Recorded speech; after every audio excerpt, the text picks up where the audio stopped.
오늘 기사수첩 Y뉴스는 뭘 가지고 오셨어요? KT 이석채 회장이 그동안 참 길게 버텨왔는데 결국 100기를 들었어요. 예, 들었습니다. 그래서 KT 이석채 회장 왜 더 이상 버티지 않고 물러났을까? 그 얘기를 좀 해볼까 합니다. 버티지 못하고 왜 버티지 못하고 물러났을까? 일단 표면적인 이유는 뭔가요? 그 임직원들에게 보낸 이메일에 잘 나타나 있는데요. 예. 몇 달락만 소개하자면은 최근 1년의 일로 저는 KT를 대표하는 수장으로서 더 이상 현 상태를 지속하는 것은 무리라고 판단했다. 무엇보다도 회사를 위해 몸과 마음을 바쳤던 임직원 여러분의 고통이 이어지는 것을 보고 시간을 지체할 수 없었다. 회사를 살리는 것이 저희 의무이기에 회사가 마비되는 것을 그대로 지켜볼 수는 없었습니다. 아이를 위해 아이를 포기할 수밖에 없었던 솔로몬 왕의 어머니 심정으로 결정을 내렸습니다. 예. 이 모든 것이 다 제가 부족했던 탓입니다. 정말 미안합니다. 요게 아마 핵심인 것 같습니다. 요 내용을 짧게 앞부분에 있고 뒷부분은 뭐 경영과 관련된 자기 입장이 쭉 상세히 나오고 그렇습니다. 그러니까 회사가 술렁이는 걸 더 이상 볼 수 없으니 일단 제가 빠져드리겠습니다. 이게 이제 표면적인 이유인데 예. 그러면 권정철 기자가 보시기에는 표면적인 이유 외에 다른 사퇴 이유도 있다고 보시는 건가요? 이 표면적인 이유대로 하자면은 박근혜 정부가 출범한 직후에 계속 이석채 회장의 교체설, 사퇴 압박설이 나왔으니까 그랬다면 그때 그만뒀어야 되겠죠. 아하. 그런데 아프리카 르완다에 가서 아주 의욕적으로 일을 하고 와서 예. 상당히 큰 업적이 있는 것으로 저 이메일에도 밝히고 있습니다만은 귀국하자마자 하루 만에 100기를 들었거든요. 이제 그 내용들을 그래서 관련 이석채 회장을 잘 아는 사람들이나 통신업계 관계자들에게 물어보니까 검찰 수사도 수사지만 회장으로서 업무를 제대로 볼 수 없었기 때문 아니겠냐 그런 얘기를 했어요. KT의 한 임원은 회사가 정말 안 돌아간다. 예. 뒤숭숭해서 일도 안 되고 검찰이 압수수색으로 회사를 다 뒤집어 놨는데 무슨 일을 하겠냐. 예. 그런 얘기도 했고요. 또 한 관계자는 회장으로서 사업을 이끌어가는데 한계를 느꼈기 때문일 것이다. 산적한 현안이 많은데 회장이 누굴 만나거나 일을 추진하려고 해도 곧 그만둘 사람이 뭘 하려고 그러냐. 예. 그런 반응들이 나오는 마당에 어떻게 일을 할 수 있었겠냐. 그런 얘기들이 들렸어요. 그렇군요. 사실 이석채 회장의 압수수색한 걸 보면 검찰이 이석채 회장의 자택도 했지만은 전현직 비서팀장 그리고 이석채 회장의 오른팔로 알려진 김일영 사장의 자택까지 포함되어 있습니다. 전방위 압박을 한 거네요. 그러니까 고발된 내용은 배임인데 수사는 비자금이나 개인적인 비리 이런 것까지 확대하고 있었거든요. 예. 그러니까 버티기가 힘들지 않겠냐 그렇게 보는 겁니다. 그럼 이석채 회장 사퇴가 사실 갑작스럽게 이루어진 건 아니에요. 그러고 보면. 그렇죠. 박근혜 정부 출범 이전부터 그러니까 대선 때부터 나와돌았습니다. 이석채 회장이 언제까지 갈 거냐. 정부 출범하게 되면 안 나가겠냐. 심지어 지난 8월에는 청와대 수석이 나가라. 이게 대통령의 뜻이다 얘기까지 했는데 이석채 회장이 버텼다. 그런 얘기까지 나왔잖아요. 그렇죠.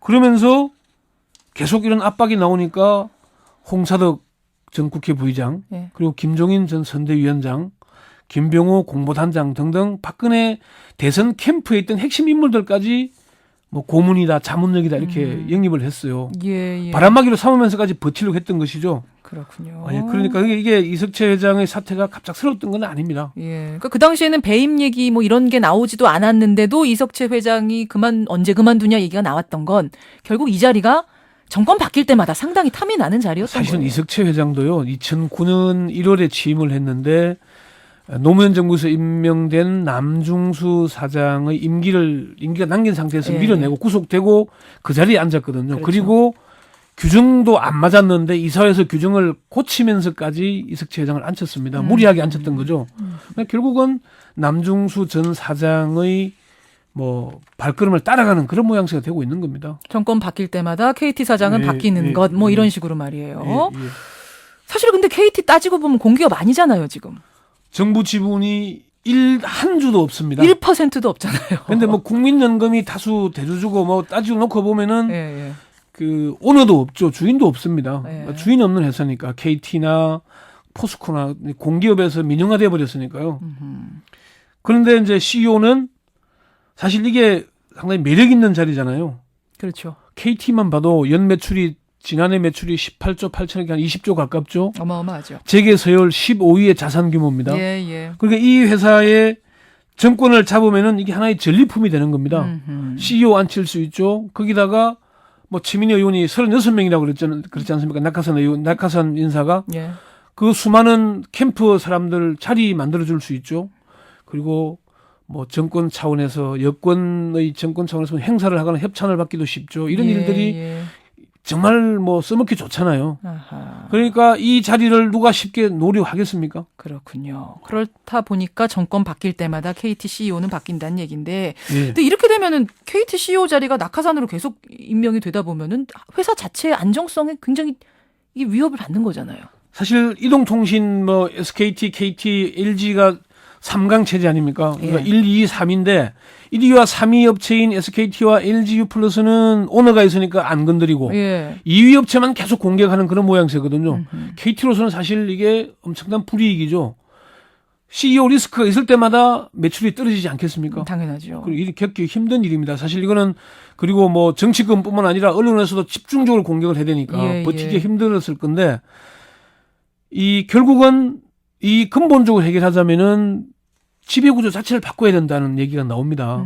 통신업계 여러 관계자에 물어봐도 주인을 빨리 찾아내는 게 옳을 수 있다. 주인을 빨리 찾아야 된다. SKT가 KT의 자회사였거든요. 사실은 예, 예. 한국이동통신으로서 이게 지금 SKT 넘어가서 이동통신 1위 업체가 됐어요. 그렇죠. KT도 주인을 찾아주면은 그렇게 안정적이 되지 않겠냐.